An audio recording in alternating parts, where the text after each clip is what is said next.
વાઘોડિયાના ધારાસભ્ય ધર્મેન્દ્રસિંહ વાઘેલાના અથાગ પ્રયત્નો બાદ વેમાલી ગામથી વિટકોસ બસ સેવાનો પ્રારંભ કરવામાં આવ્યો છે। વિટકોસ બસ સેવા વેમાલી ગામમાં પણ આપવામાં આવે તેવી લોકોની માંગ હતી અને આ માંગને લઈને સંકલનની બેઠકમાં ધારદાર રજૂઆત ધારાસભ્ય ધર્મેન્દ્રસિંહ વાઘેલા દ્વારા કરવામાં આવી। વેમાલી ગામનો સમાવેશ વડોદરા મહાનગરપાલિકામાં કરી લેવામાં આવ્યો છે, પરંતુ વેમાલી ગામ ખૂબ જ દૂર આવેલું હોય ત્યાં વિટકોસ બસની સેવા પૂરી પાડવામાં નહોતી આવતી અને જેના કારણે અહીંના લોકોને જો સિટી સુધી આવવું હોય અથવા તો અન્ય જગ્યાઓ પર જવું હોય તો વધારે ભાડા ખર્ચવા પડતા, પરંતુ ધારાસભ્ય ધર્મેન્દ્રસિંહ વાઘેલા બાપુની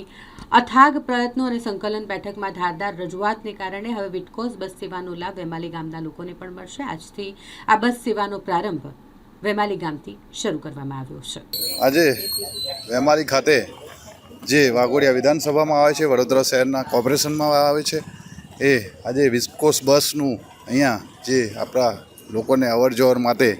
સમય અને પૈસાની બચત થાય એના માટે આ સુવિધા ધારાસભ્યની રજૂઆતથી કરવામાં આવી છે અને આ નાગરિકોને એની સવલતનો લાભ મળે એ બાબતે બસ આભાર, હું બધાના વિટકોસ મેનેજમેન્ટનો આભાર માનીશ અને આપણા બધા ઉપસ્થિત છે એમનો ખૂબ ખૂબ આભાર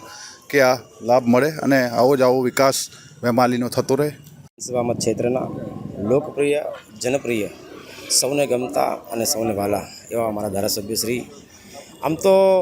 વિટકોસ બસ તો અત્યારે ચાલુ કરી છે, પણ જ્યારે પણ સંકલન હોય ત્યારે નાનું કામ હોય, મોટું કામ હોય, એ કાર્યકર્તાનું માર્ગદર્શન લઈને આગળ કરતા હોય છે અને આજે વિટકોસ ચાલુ કરી છે એ બદલ બાપુનો અમે આભાર માને, ધન્યવાદ।